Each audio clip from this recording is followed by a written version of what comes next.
నమస్కారం. ప్రస్తుతం మనతో పాటు ప్రముఖ ఆధ్యాత్మికవేత్త, ప్రముఖ జ్యోతిష పండితులు ముల్లపూడి సత్యనారాయణమూర్తి గారు ఉన్నారు. ఆయనతో మాట్లాడేద్దాం. నమస్కారం గురుగారు. నమస్కారం అమ్మా సృజన. గురుగారు, ఈసారి మరి సంక్రాంతి ఏ రోజున వచ్చిందంటారు? సంక్రాంతి యొక్క విశిష్టతని మరి ఆ రోజు చేసుకోవాల్సిన పనుల గురించి తెలియజేస్తారా? 2024 సంవత్సరంలో జనవరి 15వ తేదీన సంక్రాంతి వచ్చింది. దీన్నే మనం మకర సంక్రాంతి అని అంటాం అన్నమాట. ఈ సంక్రాంతి రోజున సూర్యుడు ఇప్పుడు ఉత్తర దిక్కుగా ప్రయాణం మొదలు పెడతాడు. ఇప్పటి వరకు దక్షిణ దిక్కు నుంచి ఇలాగా ఉత్తరం దిక్కుగా వస్తాడు, నార్దర్న్ హెమిస్ఫియర్లోకి. అలాగే ఈ సూర్యుడు మకర రాశి ప్రవేశం చేస్తే మకర సంక్రమణం అంటారు. ఇది ఉత్తరాయణం పుణ్యకాలము అని అంటాం. అసలు ఈ కాలంలో చావు రావడమే చాలా కష్టం. ఆ చనిపోతే కనుక డైరెక్ట్ స్వర్గానికే వెళ్ళిపోతాం. అలాగే ఒకవేళ మరి అంతకు ముందు చనిపోతే ఏంటండి పరిస్థితి అంటే, వాళ్ళు అక్కడ వెయిట్ చేయాలి, స్వర్గ ద్వారాల దగ్గర వెయిట్ చేయాలి. అందుకే భీష్ముడు అంపశయ్య మీద వెయిట్ చేస్తాడు ఉత్తరాయణ కాలం వచ్చేదాకా. దీనికి సంబంధించి ఒక కథ కూడా ఉంది. ద్రోణాచార్యుడి భార్య పేరు కృపి. ఆమె చాలా పేదరికాన్ని అనుభవిస్తుంది. అప్పుడు దూర్వాస మహాముని అనుకోకుండా మకర సంక్రాంతి రోజున వీళ్ళ ఇంటికి వస్తాడు. వీళ్ళ ఇంటికి వస్తే, అయ్యా మేము చాలా పేదవాళ్ళం, పిల్లలు కూడా లేరు, చాలా దైన్యంతో ఉన్నాము అని చెప్పి దూర్వాస మహాముని ఏదైనా ఒక వ్రతం చెప్తే చెప్పండి, ఏదైనా ఉపాయం చెప్పండి అంటే, సంక్రాంతి రోజు ఈ పూజ చేసుకో అమ్మా అంటాడు. ఏం పూజ అంటే మకర సంక్రాంతి పూజ. ఏమిటది, ఎలా చేయాలండి అంటే, దగ్గరగా ఉన్న నదులకు వెళ్ళి స్నానం చేయండి అన్నారు. లేదా సముద్ర తీరాల్లో ఉన్నటువంటి వాళ్ళు సముద్ర తీరాలకు వెళ్ళి చేయాలి. ఇప్పటికీ కూడా బాంబేలో మనకి సముద్ర తీరాల్లో సంక్రాంతి రోజున, మకర సంక్రాంతి రోజున వెళ్ళిపోయి అందరూ కూడా స్నానాలు చేస్తూ ఉంటారు. బాగుంది. ఈ కృపకి ఏం చెప్పారు, ఆ రోజున సూర్యోపాసన చెయ్యి, సూర్యుడి దేవుడికి పూజ చెయ్యి, చేస్తున్నట్లయితే నీకు చక్కటి కొడుకు కూడా పుడతాడు. ఒక దానం చేయాలా. ఏమిటి ఆ దానము అంటే, పెరుగు దానం చేయమంటాడు. నేనే వచ్చాను కాబట్టి డైరెక్ట్ అతిథిగా నువ్వు నాకు పెరుగన్నంలో భోజనం పెట్టు అని అంటాడు. ఈమె బ్రహ్మాండంగా భోజనం పెడుతుంది. పెట్టడం వల్ల అశ్వత్థామ అనే అద్భుతమైనటువంటి మహావీరుడు చిరంజీవి ఆయన పుడతాడు. ఇక ఆమె వెనుదిరిగి చూసుకోలేదు ఆమె జాతకం. అదేవిధంగా నందుడి భార్య ఉంది యశోద. ఈమె ఏం చేసిందండి, ఈ పెరుగుదానం చేసింది సంక్రాంతి రోజున. నదీ స్నానం చేసి యమునా నదిలో పెరుగుదానం చేస్తే ఆ దేవాది దేవుడైనటువంటి శ్రీకృష్ణుడే ఆమెకు కొడుకుగా పుట్టాడు. కాబట్టి ఈ మకర సంక్రాంతి రోజున మనం ఏం చేయాలండి అంటే, ఉదయం తెల్లవారుజామున సూర్యోదయానికి ముందు కంపల్సరీ లేవాలి, లేకపోతే దరిద్రం పట్టుకుంటుంది గ్యారంటీ. ఇందులో నువ్వుల పిండి తీసుకోవాలి. నువ్వుల పిండిని, నల్ల నువ్వుల నూనెని తల పెట్టుకొసుకుని ఆ నువ్వుల పిండిని ఒళ్ళంతా చక్కగా మర్దించి స్నానం చేయాలి. లేచిన తర్వాత కొత్త బట్టలు ధరించాలి. ఆ తర్వాత మీకు ఇష్టదైవాన్ని మీరు పూజ చేసుకోవాలి. చేసుకున్న తర్వాత దానాలు, ఆ రోజు పెరుగుదానం, వస్త్రదానం, తెల్లదానం, దీపదానం, ఏ దానాలైనా సరే మనం చేసుకోవచ్చు. ఇది పెద్దల పండుగ కాబట్టి పెద్దలు పుణ్యలోకాల నుంచి, వాళ్ళు పితృలోకం నుంచి మనల్ని చూస్తూ ఉంటారు. వాళ్ళకి ఏమిటండి అంటే, గుమ్మడికాయ కూష్మాండ దానం కూడా చేస్తాం.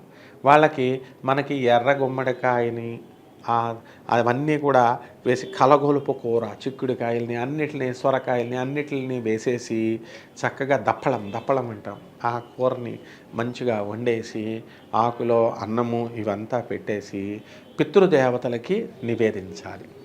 ఎప్పుడు వాళ్ళు ఎంతో సంతోషించి ఆశీర్వదిస్తారు. ఎవరైతే గురువు కేతువుతో కలిసిన జాతకంలో, గురువు రాహుతో కలిసి గురుచండాల యోగం పట్టిన, పితృదోషాలు ఇవన్నీ పడితే ఎక్కడికో వెళ్ళి మోక్షనారాయణ బలి పూజలు అవసరం లేదు. ఒక 50,000 లక్ష ఖర్చు పెట్టుకొని, అలాగే ఈ యొక్క నాగదోష బలి పూజ, మోక్షనారాయణ బలి పూజ అని కొత్త ట్రెండ్ నడుస్తున్నాయి. అవన్నీ ఏం అవసరం లేదనమాట. ఈ రోజున పితృదేవతలకి, ఈ రోజున చనిపోయినటువంటి వాళ్ళకి ఈ కదంబ ఈ భోజనం కనుక మనం పెట్టినట్లయితే తప్పకుండా వాళ్ళు సంతోషించి ఈ దోషాలన్నీ కూడా తీసేస్తారు. సంతానం లేనటువంటి వాళ్ళకి సంతానం కలుగుతుంది. తర్వాత వీళ్ళు రైతులు వస్తారు, మనం కౌలుకి ఇస్తాం కదా, ఇనాందారులు అంటాం. వాళ్ళు వస్తే వాళ్ళు ఏం చేస్తారు, పండిన పంటను తీసుకువెళ్ళి వీళ్ళు వాళ్ళకి ఇస్తారు. వాళ్ళు ఏం చేస్తారు, ఎవరైతే కౌలుకి ఇచ్చారో ఓనర్లు, వాళ్ళ తమలపాకులో ఒక్కలు అవి పెట్టి వీళ్ళకు గౌరవార్థమై పసుపు కుంకుమ గంధము ఇచ్చి పల్లెటూరులో తమ పొలాన్ని ఇంతవరకు కాపాడుతున్నారు కాబట్టి కౌలుకు తీసుకున్నటువంటి వాళ్ళని గౌరవిస్తారు. వీళ్ళు కూడా జాజికాయలు, తర్వాత లవంగాలు, యాలకులు ఇలాంటివి తీసుకెళ్ళి కొంత ధాన్యము తీసుకెళ్ళి ఇస్తారనమాట. అదేవిధంగా ఈ హరిదాసులు ఎవరైతే వస్తారో వాళ్ళకి మినిమం కుంచుడు బియ్యం, అంటే కుంచుడు అంటే 4 కిలోలు, ఆ కుంచుడు బియ్యం కంపల్సరీ వాళ్ళకి మంగళ్ళకి, ఇంట్లో పనిచేసేటటువంటి చాకళ్ళకి, ఈ హరిదాసులకి దానం చేస్తారు. భోగి పండగతో ప్రారంభమైనటువంటి ఇది ఎంజాయ్మెంట్ పండుగ అంటారు దీన్ని.